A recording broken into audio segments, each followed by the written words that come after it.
Hello and welcome to another edition of the Lean Catalyst. And I am your host, Damon Baker. I'm the CEO of Lean Focus. In this dynamic monthly 1 hour interview series, we bring together like-minded CEOs and leaders who successfully embrace lean thinking to drive exceptional results in their organizations. And it's through our captivating conversations that we dive into their remarkable achievements, uncovering the strategies, insights, and practical wisdom that have propelled their organizations and themselves forward.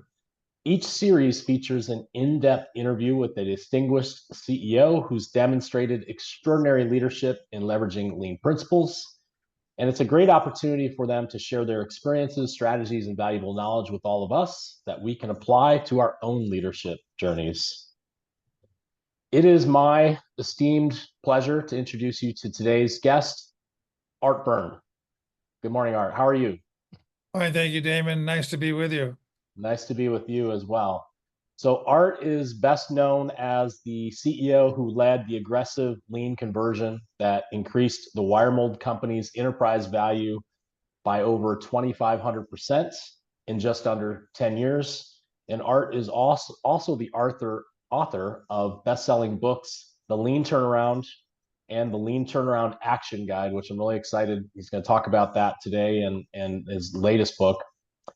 His lean journey began with his first GM role in GE in January of 1982, and later as a group executive for Danaher Corporation. Art also worked with the Shingijutsu Consulting Group from Japan, all the ex-Toyota experts to initiate lean and the Danaher business system at Danaher. So we're certainly going to get into that topic today. During his career, he's also received and been recognized by the Shingo Institute with 2 awards, one for the Shingo Prize at Wiremold, and another is a Shingo Publication Award around the Lean Turnaround Action Guide. And Art is also a member of the American Association of Manufacturing Excellence Hall of Fame and the Industry Week Magazine Manufacturing Hall of Fame.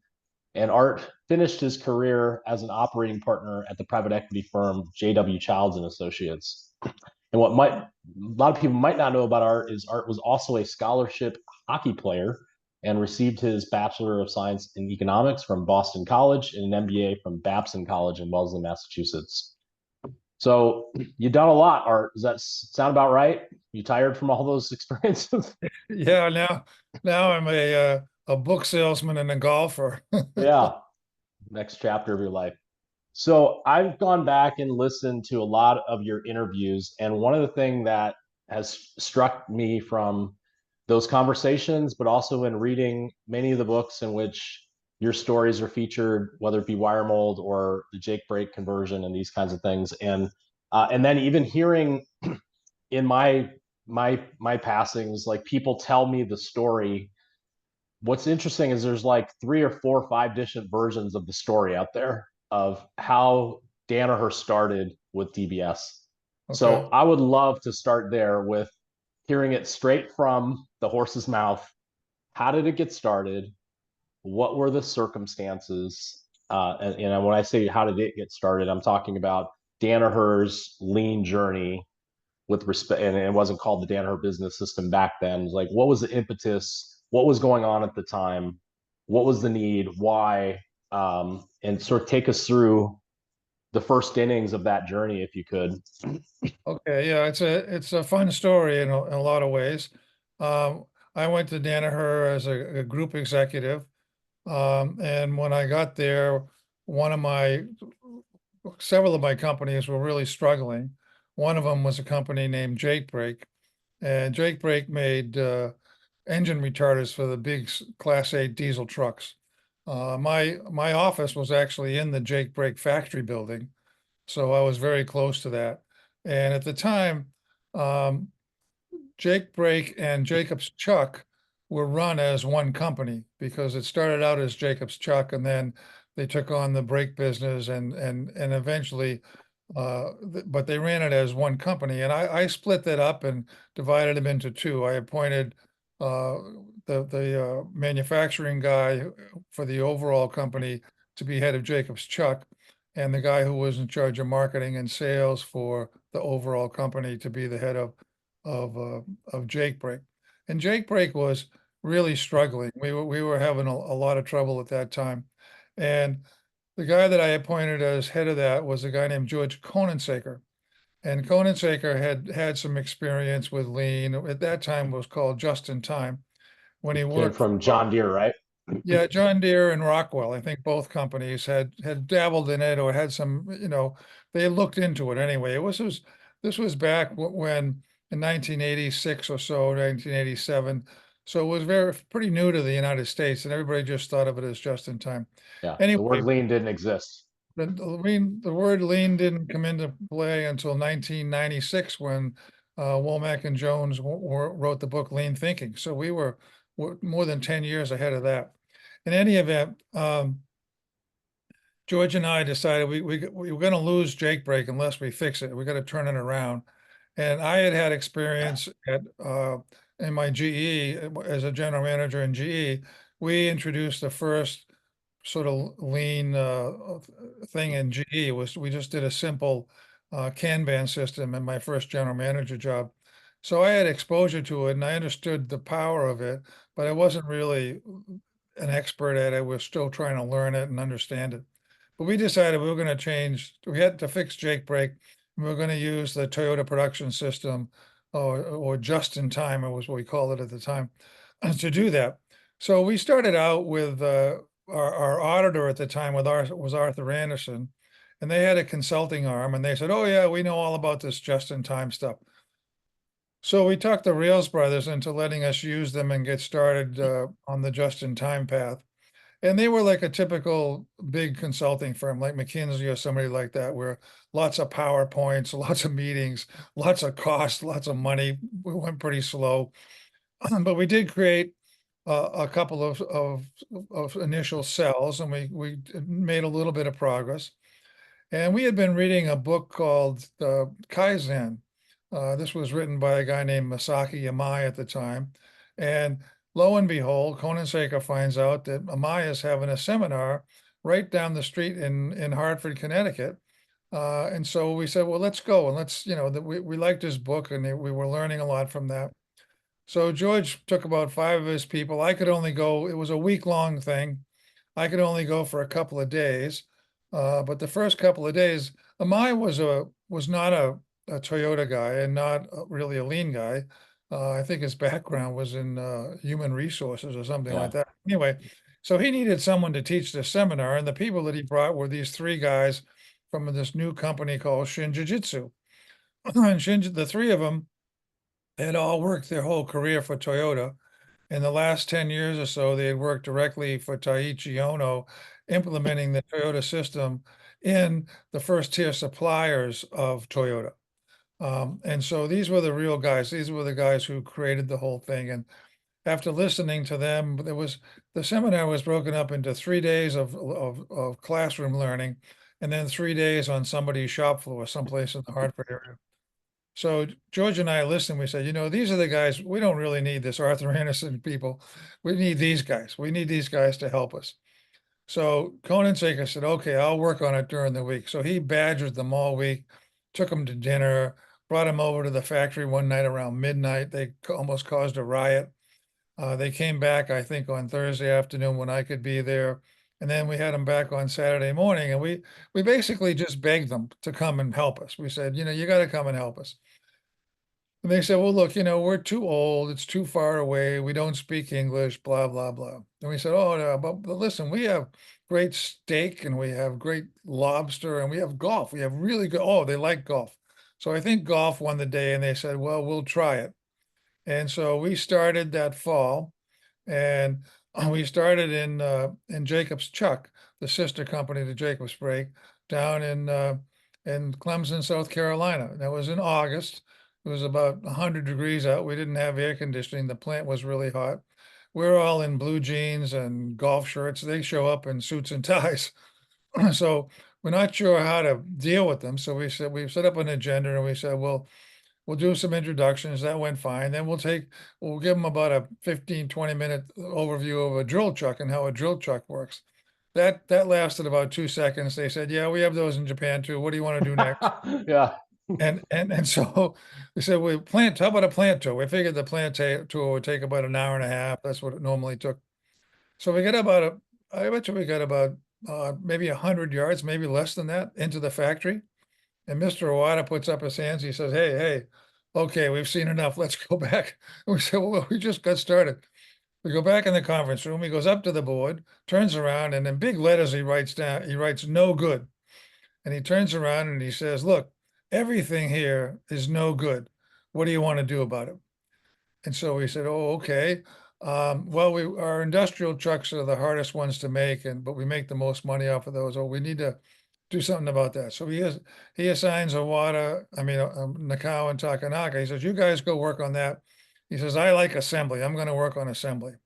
So we created a team of about 7 or 8 of our engineers and managers to go with Nakao and Takanaka about the industrial trucks, and myself and the president of Jacobs Chuck, Dennis Claremont. We said, well, let's go with the water and see what he says about assembly.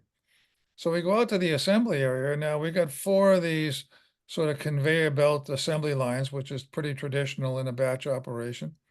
The first thing the water says, of course, is, I hate conveyor belt assembly lines. Get rid of those.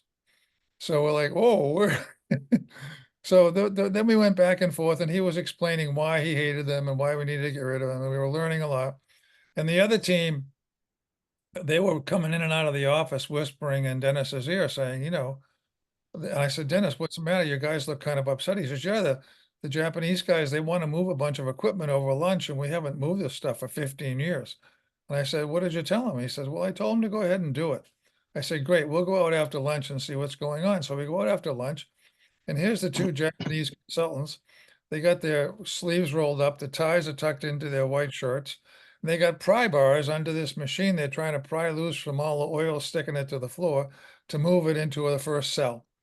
And all of our 8 engineers are standing around with their mouths open. So what are you thinking at this point? Like, I'm going to get fired. I'm like, what's going through your head? I'm curious. No, I'm just thinking, wow, I like these guys. There's no Okay.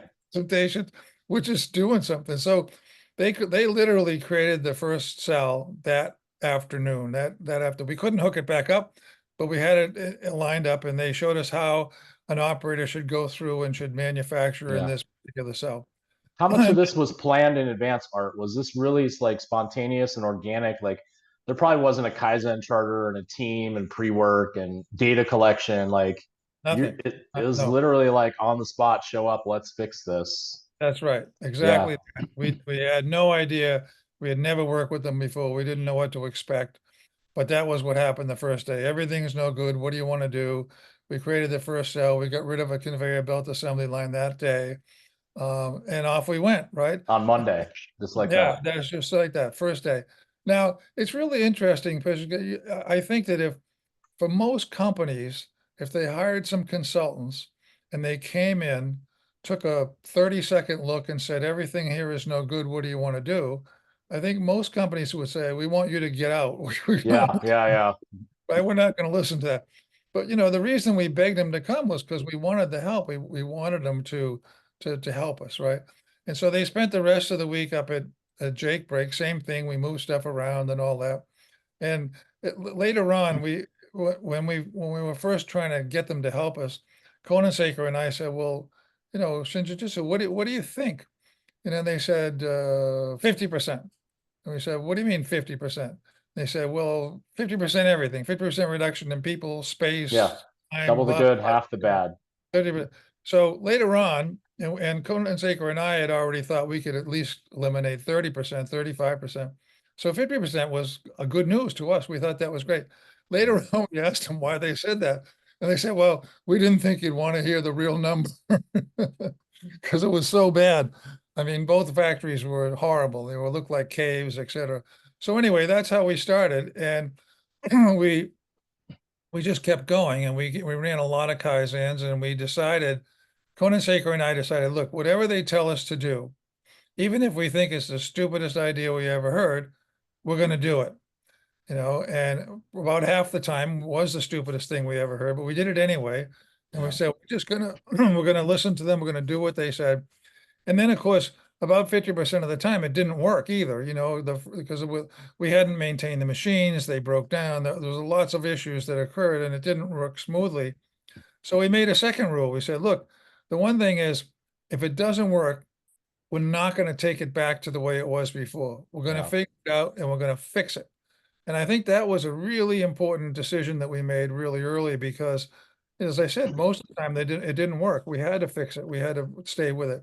That's an And important point, right? So a normal person would use that as a proof point to say why the idea does not work.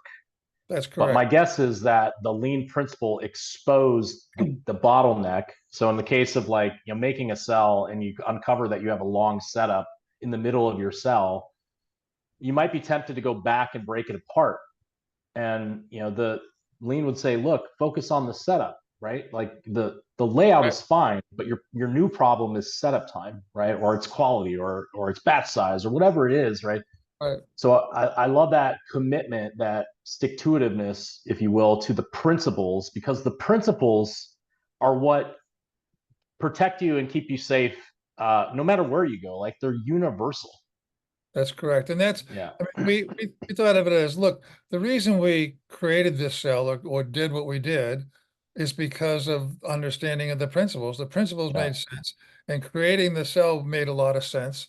So just because it didn't work perfectly the first time didn't make any sense to get rid Right. of it. It made more sense to fix it, stick with it Yeah. and fix it. And I thought, over time, that's really proven to be very, very important. You don't, and we had a lot of pressure on us from all of our people.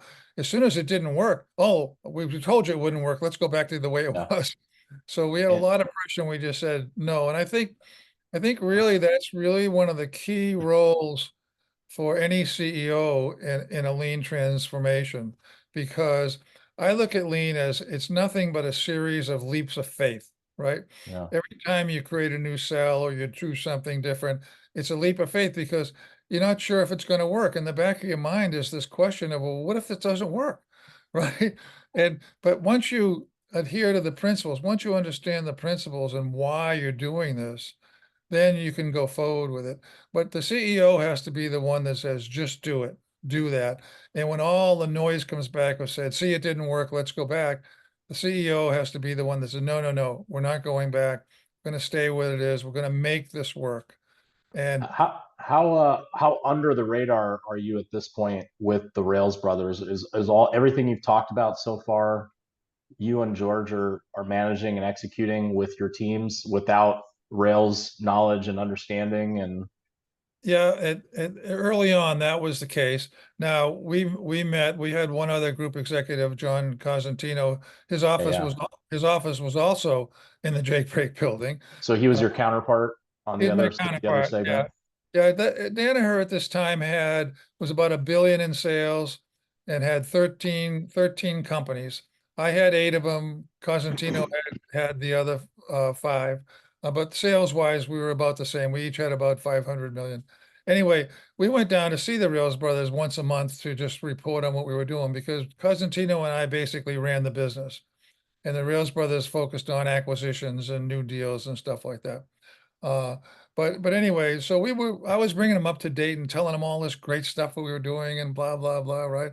And, and so then of course, we were cutting inventory like crazy and freeing up space and all this stuff. So with standard cost accounting, that was making the numbers look pretty Yeah, bad. so your EBITDA numbers took a hit, and is Yeah. that when they got like, what the hell are you doing to me, Art, kind of thing, or Yeah, what? yeah. All of a sudden, well, it wasn't so much them, but the finance guys at the corporate headquarters, which was a small building in Washington D.C. at the time. Anyway, they said, "Hey, what's going on there? These numbers look awful." So said, "We're going to have a special emergency meeting at Jake Break. We need to know what the heck you guys are doing up there because over here you're bragging to me all the time about all the stuff you and Konensaker are doing, and the numbers look horrible." Yep. So Konensaker and I got together and we said, "All right, look, um, this is going to be bad if we just go up in the conference room and start to talk about numbers. So let's take them out on the shop floor and show them what we've been doing because it was very dramatic to see what was happening. Because as we went And this along, is the CFO of Danaher at the time, Mitch and yeah, Steve. and Anyone Mitch, else? Yeah, Yeah. no, Okay. just the three or four of them, I think. And anyway, they came up. So we said, let's take them out on the shop floor because sitting in the conference room, we might wind up getting fired. Um, so we took them out on the shop floor, and Conan Seika came up with a brilliant idea of, well, look, we'll have the UAW guys do the presentations because Yeah. Brilliant. Jake Brake was UAW, and so we had the guys on the shop floor that had been participating in this. At every stop we took the Rails Brothers, the UAW guys did the presentation. It was great, and so we were out on the floor for like 3 hours or something like that. And when we got back in the conference room, instead of saying, going through the numbers, they didn't do that at all. They just said, look, this is fantastic. How fast can you do this in the rest of Danaher? So that led us to, oh, well, I don't know, we'll call up Shingijutsu and have them help us. So that's what we did. We call them, and they said, no, we're not going to help you until Jake Brake and Jacob's Chuck are better because they're so horrible. We're just going to focus on those. So now what are we going to do? Because, they want us to fix the rest of Danaher, but we had learned enough at that time that Is we this like said, 1990 or so? this was, well, we started with Shingijutsu in 87. So this was probably, might have been 88 or even 88. 89. Yeah, Okay. something. It wasn't too long after we started with Shingijutsu. And we were the only clients of Shingijutsu in the United States at that time. In fact, we wound up being the only clients of Shingijutsu in the United States for 4 years. So they were with us all the way through. And anyhow, when the Rails Brothers asked us and Shingijutsu said no, we said, what are we going to do? So myself and Conan Saker and Cosentino, we said, well, we can't do this. This is never going to work unless the presidents of these businesses drive it. And so we have to teach the presidents first. We got to start there. And what we did is we created something called the President's Kaizen at Danaher. And we took all 13 presidents and their VPs of operations to Japan for a week. Shingijutsu set up a trip for us where we visited a lot of their clients. We visited Toyota. I think we saw about 8 different companies during that week. And in the evening, we would have a little training session or go over some things and talk about things with the presidents. And then when we came back, myself and Cosentino said, okay, we're going to have a President's Kaizen every 6 weeks in one of our factories. They were all going to be Cosentino's factories because he thought it was unfair that I had Shingijutsu in a Yeah. couple of He mine. had, he had some So catching up to do. yeah, so I thought that was fine. So that's what we did. We ordered the presidents to come to these Kaizens. We could only do 3-day Kaizens because trying to get the president's schedules together was pretty hard. And of course, the first Kaizen or two, they were complaining, I'm a president of a company. Why am I out here on the shop floor doing all this stuff and blah, blah, blah. But we got such huge gains. Every Kaizen, the gains were enormous. I remember one company we went into, and we went from 14 people to 3 people to do the same work over a 3-day period, right? Um, and things like that were happening all the time. So the Yeah. presidents went from, gee, why do I have to do this? I don't like it, to clearing off their schedule where they didn't want to miss these because they were learning so much. And that's exactly what we wanted. We wanted them to be able to go back into their companies. And when their team said, oh, no, that's impossible, you can't do that, we wanted them to have had the experience where they said, no, no, no, I just experienced that last week on the President's Kaizen. I know we can do it. Um, and so that's what we started. That's how we started spreading it throughout the rest of Danaher. And then as it moved along, um, we were gaining momentum on this. We weren't out advertising this. We weren't telling anybody about it. In fact, our approach was just, shh, don't tell anybody what we're doing. We're getting these big gains. And we had Shingijutsu with us about 1 week of consulting per month. And we spread that around in the different companies, et cetera. And as we moved along, a Shingijutsu consultant they could handle 3 teams or 4 teams at a time for a week. And so we were getting a lot of Kaizen work done in all these different companies. And then as it went along, myself and Cosentino left for other things. Cosentino went to run Otis Elevator in the US, and I went to run Wiremold. And then Conan Saker stayed there for a little while longer. but he eventually went to Han Company. That's where I met him. yeah, Yeah. Han, and right around when after we left, then Mark DeLuzio, who we had hired into Jake Break early on as the finance guy, he took over as the sort of Kaizen promotion office and really kind of created the Danaher business system, if you will. He just the only difference from what we were doing is he married up ocean planning with this, and they had the Danaher business system, which of course has been very successful and very Yeah. famous throughout most industries, and they're still doing that, as you know. You participated in that. Um, so that's really how it started. It was hey, everything's no good. What do you want to do about it? Yeah. That's great. Excellent story. So, so take me through. So you go, you have this Danaher experience, very rich experience, and then you've got to run it back at a new company, Wiremold. Right. So what's the frame of mind that you're in, and when you first arrive, and how did you get your feet under you and understand like what the situation was and where to focus, and was it a crisis turnaround, kind of like Jake Break, or what was the situation in the business? Yeah, the situation when I got to Wiremold was not as dire as Jake Break, but close. Sales had been flat for the prior 2 years, and earnings had gone down by 80%. So Yeah, earnings go down by 80%. That's kind of most of them, right? And yeah, yeah, yeah.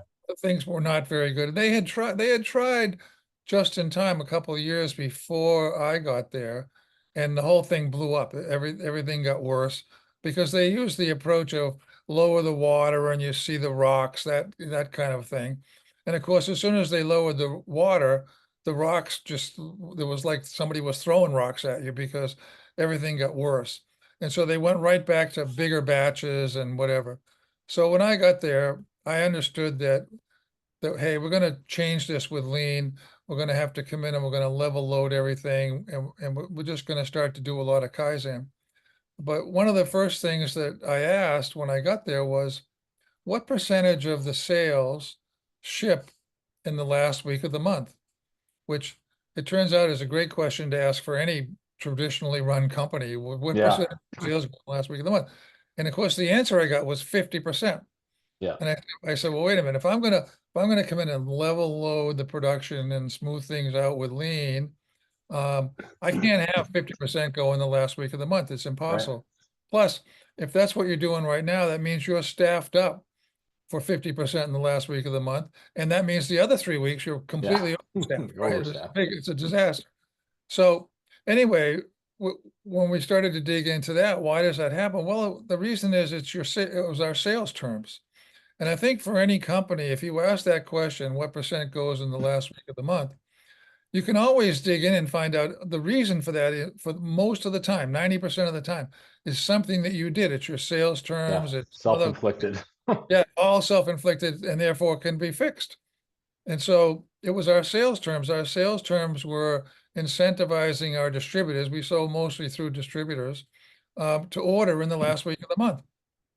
So I said, well, the solution, and we'll change the sales terms, which is what we did. We got it to where our distributors paid us twice a month, and their order entry leveled out quite a lot. So right away we had sales and marketing working with the factory, as opposed to where what I see in most companies is they look at lean as a cost reduction program. They assign it down to the VP of operations, and everything else stays in a batch. Yeah. And as soon as you do that, everybody's working against everybody else. And so, that was one of the first insights when I went there. So I knew we were going to implement lean, and the first thing we needed to do was get away from the structure.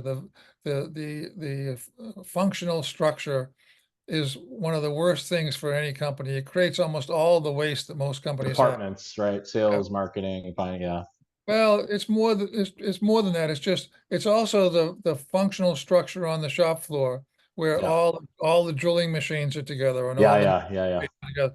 And if you think about that, why would you do that? I mean, the only reason I can think of is that people might think that machines are happier if they're near machines, other machines just like them or something. Because in terms of making the product, it makes no sense to put Yeah. all the machines together. It makes no sense whatsoever. I mean, a lot of it was probably driven by accounting, right? And like Yeah, absorption and creating cost centers and how do we optimize the cost centers in our CapEx. And all so it's that's like the tail wagging the dog, if you will. yeah. So one of the first things that we did was we reorganized into value stream organization away from the functional organization. This is before we did any Kaizen or anything else, because I said I need the functional organization to receive and hold on to the Kaizens. I Yeah. can't I can't have the functional organization to hold on to it because we're going to get rid of that anyway. So we organized by product family, and Hmm. we had about 7 of those, so we had to pick 7 product family team leaders. And we didn't pick them, they were gonna be on the shop. We were gonna sit them on the shop floor. They were Yeah. gonna make the And product, make the and this product. is before like the term value stream, right? Like product family. Now we would know that as value stream and those kinds of things. Yeah, it was kind of before that. This was 1991. Yeah. And, the term lean didn't even come in until 1996, so we were ahead of all that. But it just made sense, we had to get rid of this functional structure. And so we picked people, we had the company auditor, we had somebody from marketing, we had someone from inside sales, we had someone from IT, I guess. We just picked people that we thought were high potential and could run a small business, et cetera. And then we sat them out on the shop floor with all their equipment. And the whole idea was, you're going to be a team leader for this product family, and we're going to give you all the equipment needed to make that product family complete from raw material to in the box, right? As part of that, we got rid of our we got rid of our production planning department, and we got rid of our purchasing department. You say, well, geez, why would you do that? That doesn't make any. Well, the problem was the purchasing department was buying things that production planning wasn't planning on making, or vice versa, right? They weren't talking to each other. Hmm. So by getting rid of those departments, and we went to one person, we created the position of buyer planner. And so every team leader had a buyer planner who was responsible for the production planning and the buying and purchasing for that product family. Hmm. So that just streamlined everything. And the whole idea was to give you complete control. We didn't want any excuses. There's no excuses. You can't do this, right? There's Yeah. none of this stuff can go on. So that, of course, because we did that up front, that created a huge change for everybody. Said, well, boy, everything's going to be really different, right? If this is what's going to go on. And then, of course, in order to get the product families in position, we had to move almost every piece of equipment in the shop. Yeah. And Uh, probably change the routers, the bills of material, like all that stuff. yeah. We eliminated routing, we eliminated all that stuff, because at the same time, we started down the path of QFD for new product development, Hmm. and we started down the path of lean accounting, because the standard cost accounting first of all, it can't be understood by humans. And Yeah. secondly, it gives you bad information. And third, it fights lean, because Yeah. everything that standard cost accounting incentivizes, you're trying to get rid of with lean. So you can't have the accounting telling you no when you're trying to do something else. So fortunately, I had a great finance guy, and Ori Fumi, Or Fumi, yeah. Ori's written a couple of books. He's written one of the best books on lean accounting called Real Numbers. And he understood this right away. And so he was working on how do we convert to lean accounting. At the Was same time, we was were, there was there a hey, what are you doing to me art moment, or did he find religion immediately? well, he had been thinking about the accounting and standard cost and why, it didn't give you very good information. No one could understand it. I mean, I'm sure you've had the same experience. When I've given speeches someplace, I would always say, how many of you believe that the cost number for every SKU that you have out to 4 decimal places is correct? And Yeah. no one puts their hands up, right? Because no one believes.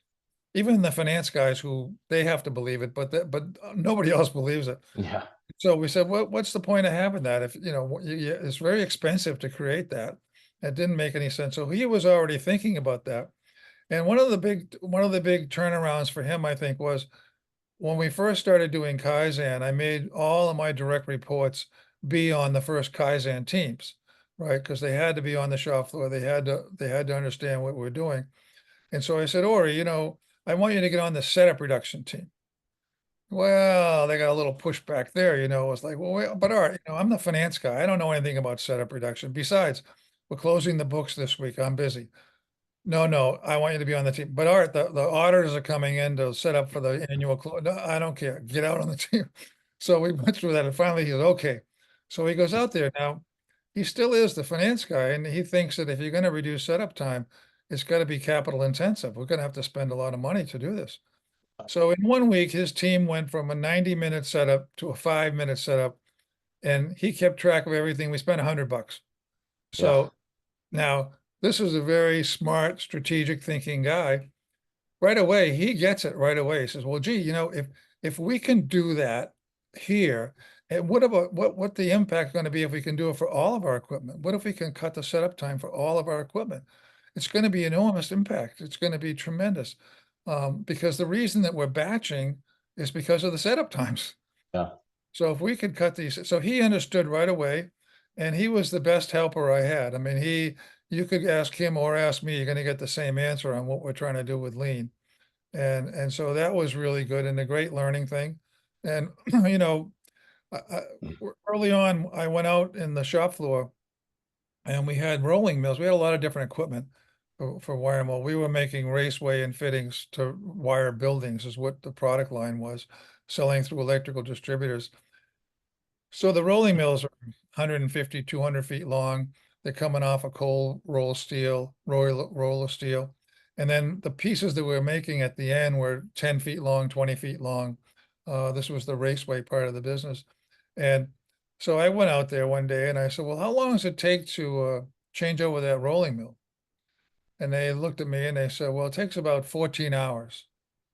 Of course, I'm the new CEO. They don't know me. And I said, no, we can't do that. We got to get that under 10 minutes. Yeah. Good luck with that. Yeah. So, of course, the reaction, of course, is, and I knew it was going to be this, is like, holy smokes, who's this guy? How do we get this guy in here? Yeah. He doesn't know crazy anything. Person. And we just told him it takes 14 hours. And his response is, you got to get it under 10 minutes. Now, if I just went back in my office and said, keep me posted how you're doing. Yeah.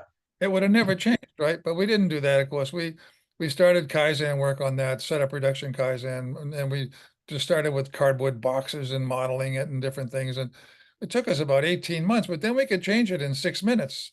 So, we took this thing from 14 hours to 6 minutes. And of course, now people felt, wow, that was interesting. What's his next stupid idea going to be, But the main thing that we got out of that, I think, was the fact that people felt great about that. If you challenge a team to do something that they're convinced can't be done, and you help them to do it, when they achieve it, the gain you get in terms of enthusiasm and the change in the culture that's starting to occur is enormous. It's almost, you can't put a number on it, really. It's so we got that there. We had another great example where we had a 150-ton punch press, cold roll of steel, a progressive die, 5 stations, pretty big die. 3 hours and 10 minutes it had been taking for a long time. We got that down to 1 minute. Yeah. Right. And so the guys that were the operators on the press, they came up with most of the good ideas and we just implemented it. And of course, if somebody's doing work for 3 hours and 10 minutes and you help them to get it to 1 minute, they get that right away. They're not mad at you for that. They're really happy that you helped them do that. And so that allowed us to take our lead times from, 6 weeks down to 1 to 2 days, because we were able to consistently get a 90% reduction in setup time over a 1 week Kaizen, setup reduction Kaizen, every time at Wiremold. And it does so many other things business wise. Your free cash flow, your working capital terms, your inventory goes down in raw, whip, and finished goods. You're able to be more responsive to customers, which means that they can hold less inventory and it's more profitable for them to do business with you. So I think a lot of people don't understand like the business strategic benefits of those things that you just described, which are viewed as very operational in nature. Right. Well, just think of a simple example. If you take two companies, let's say they're company A that's the industry leader and company B who's sort of a little bit behind, and they buy their equipment from the same manufacturer, and then Yeah. they compete with that equipment, right? And the only difference is company A, the industry leader, takes an hour to change over their equipment, and company B figures out how to do it in 1 minute without Yeah. spending a lot of money. So now let's say that both companies only can afford 1 hour a day of setup time because of the demand that they have, right? Only 1 hour a day. So now you have to say, well, who has the lowest cost? The guy that can change in an hour or the guy who can change in a minute? I mean, Yeah. that's pretty easy to figure that out, right? And then, of course, then if you say, well, who has the best customer service? Well, gee, if they can each only have an hour of changeover time, the guy that changes in an hour, he can only make two different products a day, the one Hmm. before the setup and the one after the setup. The guy that can change it in 1 minute, he can make 61 products a day All right. before the setup and 60 setups. So now all I've done is reduce setup. That's the only thing I did. But I have the lowest cost and the best customer service. That sounds pretty strategic to me. But you would never call in the security analyst and say, let's have a big discussion about setup reduction. They think you lost your mind, right? Yeah, But it goes they'd right lose interest. Yeah. goes right over their heads. But that's the kind of thing that you have to think about when you're looking at lean is how do I eliminate the waste? How do I keep eliminating waste all the time? Because I look at any company in my mind is nothing more than uh, a group of people and a bunch of processes trying to deliver more value to a set of customers. Nothing more than that. Yeah. So and it applies to any company, a service company, manufacturing company, anybody, hospital, whatever you want to say, it's all the same. So if you don't fix your processes, your results, those are what's giving you today's results. And if you Yeah. don't change those processes, guess what? Your results are going to be about the same tomorrow or the next day or the next day. So if you just focus on those three things, that's where you're going to have success. But most people, that's too simple for people. Yeah. They can't do it that simple. They got to make it much more complicated. Yeah. Yeah. Yeah. That's great. I really love that story. So I want to switch gears to your book. So the Lean Turnaround Answer Guide. Answer So book. what answer book? Why did you decide to write this book? And Well, what is it about? What can I expect to learn from reading this book? okay. Well, it has to go, we have to go back to my first book, The Lean Turnaround, which I wrote really for CEOs and owners of businesses, the C-suite, if you will, trying to explain why lean is a better approach to running any business, right? That was the first book. And that became a pretty popular book. People liked that book. So, but then I got a lot of questions. They said, gee, we really like your book, but how do you really do this stuff? And I said, oh, okay. So that created the second book, which was the Lean Turnaround Action Guide, which in effect it's like a case study. It's a case study. We took a company and we bought the company and we gave you like a 5-year history and forecast of their earnings and balance sheet and all that stuff. And then we implemented a Kaizen. We created a management team that could talk back to you and the people on the shop floor could talk back to you. And we just took you step by step through a lean conversion, and then we showed you financial results at the end, what the difference would look like versus the traditional way. And that book became very popular, won a Shingo Publication Prize. And of course, that just created more questions. Yeah. So for the past 8 years or so, I was very lucky that LEI, the Lean Enterprise Institute, they gave me a spot on their weekly lean post. So I've been writing an article for them every month for about over 8 years. I've written 100 articles under the title Ask Art. And all of those articles were just answering questions that people asked me based on the first two books about lean. And I said, well, gee, over 8 years, nobody will have ever read all of these. I said, I don't want to lose them. So let's take these 100 articles and create a book. So we took 70 of the articles and we put them all into a book called a Lean Turnaround Answer Book.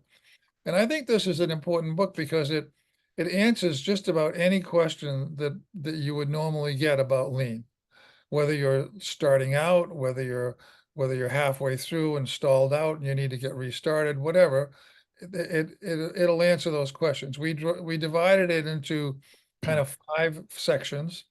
One on the lean fundamentals. We have a lot of articles on the lean fundamentals because if you don't understand the lean fundamentals and the philosophy behind lean, you have no chance whatsoever to be successful. It's just not Can, going to can, happen. can you say that again? Yeah, if you don't understand the lean fundamentals and the philosophy behind this, you can just forget being successful. You can Yeah. do whatever you want, you're not going to be successful. So I think that's a very important first section on the book because people need to have that grounding.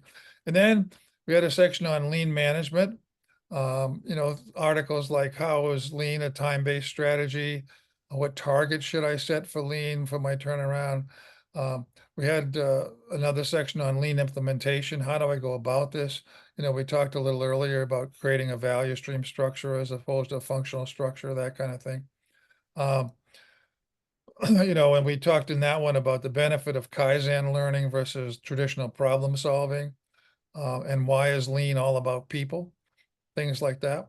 Then we had another one on key management issues of what kind of targets should you set and how do you create a lean culture? How do you get management on board with this? And then we had like a catch-all section on sort of more thoughts. We talked about lean accounting and that. We talked about um, the walk of shame. Why is the walk of shame important? And we talked about we're using poetry. We used poetry one time to implement lean, and that was very effective. Although most people would say poetry, you got to be out of your mind with that one.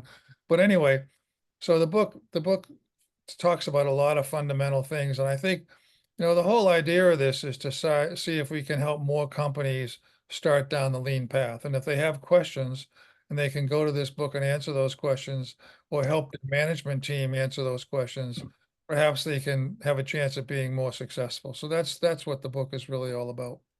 That's great. And you want to tell people where they can find it? Yeah, you can find it on in hardcover on Amazon or also as an ebook on Amazon. It's in both formats. So it's recently out, it's new. So, but I think it'll help a lot of people if you can get this book. And there's a lot of really good insights and a lot of really good examples from different companies that I've been involved with. I have examples about insurance companies, hospitals, distribution, running a distribution warehouse, different things like that. So it covers a lot of territory. And, things like how do you create a lean culture? We have a pretty detailed article on that because that's difficult to do. But it takes some time. But once you get there, if you can create a lean culture, you're going to be really hard to beat. you Yeah. know, and you won't go backwards. You won't, the next guy coming along, he won't just say, "Oh, I don't want to do this lean stuff. I'm going back to batches." Yeah. Uh, Yeah. that won't happen. So, All right. Are you ready for some questions from the audience, Art? sure, sure. So, all right, first question here. So you have a Jake Break alumni, if you remember, Matan Carbassiun from 1988 to 1990. So it's always great to relive the Jake days where we learned so much in a short time that changed my career for the better. Art, can you think of something you would have done differently during that period of time, looking back on it? I, that's an interesting question. I think the only thing we weren't doing or hadn't done at that time because we didn't never heard of it before was the whole idea of Hoshin planning. That Like got strategy added. deployment, Yeah, policy strategy deployment. Yeah. got policy deployment. That got added later to create the Danaher business system. But at that time, we never heard of that. We were just doing Kaizen, Kaizen, Kaizen, and Yeah. that was working. So Yeah. otherwise, I don't think I would have done anything differently. We were learning like, drinking from a fire hose from Shingijutsu. It was amazing. Yeah, there was, I imagine, sort of in your gut, you knew what the priorities were in order and sequence. but you didn't have the structure and formality of a policy deployment process to sort of tee those up. Right. Um, Right. yeah, so that's a good thought. But This Jake Brake achieved a 29% gain in productivity every year for the first 5 years from when we started this. no, That's pretty impressive. that's amazing. This next question here is The Lean Turnaround is a great book and action guide. Thanks for sharing all your knowledge and insight. What advice would you give to a leader who's trying to push lean in a recently acquired company that's previously had a few false starts? You can imagine the prevailing skepticism. Well, that was the exact situation I had at Wiremold. Wiremold had started down the lean path and almost blew the company up because they didn't do it correctly. Mhm. So, and I had a lot of experience in the private equity business after we sold Wiremold we'd buy a new company and then how do we start getting them to do it? And of Yeah. course, we had a lot of skepticism there, and I had to remove several CEOs that I couldn't get to come along. So I would say the things that I think are critical in that are one, you have to get the CEO on board. The CEO has to be the one that's going to drive this. And the way we did that in private equity was we first of all hooked them up with an external lean consultant, Shingijutsu, whenever we could, or a couple of other American consulting firms like yours that could help them and be there. And then we wanted them to create a Kaizen promotion office internally so that they could be running Kaizens all the time. And then as the chairman, in the private equity business, a lot of time I became the chairman of these companies. So I would come and run Kaizens for them and sort of force them to do that. Yeah. You are going to run a Kaizen. This is what we're going to do. And then leave them with Shinjitsu and their own Kaizen promotion office. So I thought that those things were really critical to start to build the momentum, et cetera, to get that to happen. Yeah, I think that's a key point, that modeling the right behavior, right? You're a person who, in that situation at least, would be viewed as somebody that they wouldn't expect to be hands-on teaching and leading that lean transformation. And I think, CEOs see that and then they take notice and they recognize, like, look, I need to do the same with my team. It's the hallmark of Larry Culp at GE. And the thing I hear from a lot of the GE people was this was the first time we observed a CEO like come to our factory and in jeans and be on their hands and knees cleaning the floor or a machine. But for us, that was like every day in Danaher. Like it was not common. So, but it's just amazing, like how unique that behavior is outside of a lean business system type of company. Yeah, Um, exactly. And when we talked earlier, we talked about the president's Kaizen. That created the same kind of thing, right? People when we would go to a company, they would say, we're going to be only there for 3 days, and the first reaction would be, gee, we've been working here for 15 years, and you're not going to achieve anything in 3 days, blah blah blah. yeah, yeah, And then when we left after the big gains, we got big gains after 3 days every single time. Then their response was, gee, you're not going to go away and leave us with them, are you? Which, and what they meant by that was, we've been telling management here for years what needed to be done, and they never listened to us. yeah, yeah, You guys came in and you got the big gains in 3 days because you just listened to us. I right. mean, the only thing we could do in 3 days was would ask the operators, what's the problem? They'd tell us and say, okay, let's fix it. Yeah. What do you need? What do you? Yeah, well, yeah, exactly. Okay, next question. Can you share the best example of a lean success in a office environment? In an office environment. Yeah, Uh, transactional. yeah, I was on the board of a life insurance company, and they asked me to help because it was taking them 48 days to respond to a quote for insurance. In other words, to underwrite. That's what the underwriting policy, they call it Yeah, underwriting, but really responding to a request for a quote. yeah. This is a And lead, right? yeah, in order you have to underwrite it to give the quote. 48 days. And I said, well, gee, what's the rest of the industry doing? And they said, well, they're around 40 days, so we got to come down a little bit. And they said, what do you think? And I said, how about 5 days? 48 days is ridiculous. So anyway, we looked at this and I said, well, this is the whole underwriting department. I said, how long does it take you to underwrite a life once you have all the information there? And their response was, we don't know. I said, but you're the underwriting department. What do you mean you don't know? Well, we never looked at it that way. We never thought of it that way, right? So I said, all right, well, let's go and look at that. So we went out and we got 10 examples where they had all the information and I had them time it. And they came back anyway. Turned out it was about, it didn't matter what type of insurance it was or how big the policy was. It was like 15 minutes. Yeah. I said, okay, well, if you can do it in 15 minutes, once all the information is there, that means that one underwriter should be able to do 150 lives a week. How many do they do now? They said 15. So I said, well, 15. And I said, no wonder it takes you 48 days. So I created a cell of what they have. They had case managers that were responsible for gathering this information. I said, 4 case managers, your job is, each one of you your job is to feed the underwriter one complete case every hour, right? Yeah. And we got that underwriter to where he was doing 88 lives a week. And it was all the responses were under 20 days. But that led you to understand how you could get to 5 days, right? Once you got from 48 days to under 20, and you got a underwriter doing 88 lives a week instead of 15, now you could see how you can make the step to 5. They never Yeah. did. They never did, by the way, but that's an example. And there's just lots of examples. I know a lot of hospital examples that are the same kind of thing. What I love about that example, Art, is the principles are the exact same principles you talked about in Jake Break. Flow, tact, product families, value streams, standard work, Right.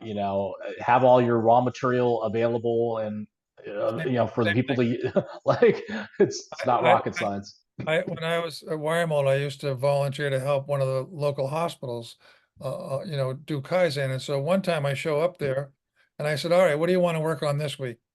And they said, we want to work on mental patients in the emergency room. So my first reaction was, holy smokes, I don't know anything about mental patients in the emergency room. But then I did what you just said. I said, let's just go back to the lean principles. I said, what's the tack time? What's the rate at which mental patients arrive in the emergency room? What's the flow? What happens when they get What there? Is there some happens? Yeah. flow? Is there a standard work of how you treat mental patients versus somebody else? Is there a pull to keep them moving through this thing? And by just going back to those principles, we were able to solve this very quickly. All right. Here's a question. If a CEO is not on board or does not understand lean, what advice do you have to change this? Yeah, it depends on where the pressure is going to come from. I think, you have to, if they're not on board, you have to get them on board, right? So how do you do that? You need to, first of all, expose them to this. You can do it starting out with some books. You can take them to some lean seminars. The next thing really is you want to take them to somebody's company that is lean and have them talk with the management there, right? And then I think you need to get an external consultant to come in and run a couple of Kaizens in their business so they can see it, because it's hard to deny that this is not possible in my business when you've just seen 2 great examples that it is possible in your business. Yeah. So it's kind of a step-by-step approach. And if after all that, you can't get them to come on board, then you need to get rid of them, in my opinion, my humble opinion. Yeah. That's what we had to do in the private equity business. If I couldn't get these guys to come on board, I just got somebody else, because I can't Yeah. wait. Private equity, we wanted to triple our money in 5 years. I can't wait for this guy to show up. Yeah, I've yet to see a CEO who has not leaned into lean tell me what the alternative system of running their business is that's better, because I've Yeah, yet to find that in yeah, close to 30 years. yeah. So Well, the problem is there's nothing better. This yeah, is the best approach you can use. let's say so. You can give you one more question here. Why do you think it is that we don't see CFOs talk about real numbers or lean accounting frequently in the marketplace? Well, because they've been brought up in the standard cost accounting world. That's just what Yeah, they do, they believe in it, and that's what to do something like lean accounting, where in lean accounting, we didn't have a standard cost for each SKU. We just didn't have that. We had it by family, and our family information was way better. And of course, we knew on the shop floor which family products were giving us the most trouble, but we didn't have a standard cost per SKU. And that most CFOs, they can't stand that, because the way they want to price is they want to take that cost per SKU and multiply it by some percentage to get the selling price. But that isn't how prices are set. Prices are set in the marketplace, not based upon what you think your standard cost is. Yeah. So we have to change educational institutions. We have to change GAAP. We have to change corporate financial reporting. So if we can get those three things knocked out, then we have a conversation. So that would be the next book, Art. Yeah, yeah. No, I'm retired from writing books. That was a quick hour, so we're at time. I want to thank you for taking time. It's great catching up with you again.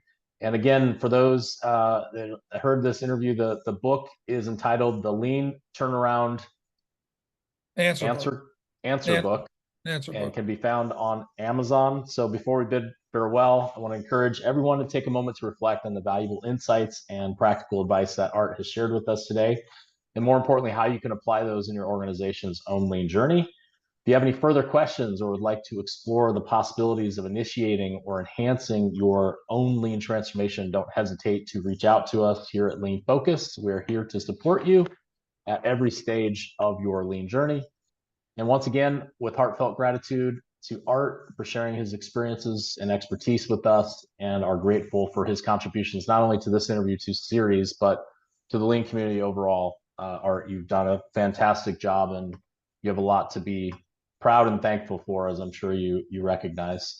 So I hope to see you all next month for another edition of the Lean Catalyst, and I wish you all continued success in your own lean transformation journeys. Take care and have a great rest of your week. Bye, Art. Okay, bye. Thank you. Thank you.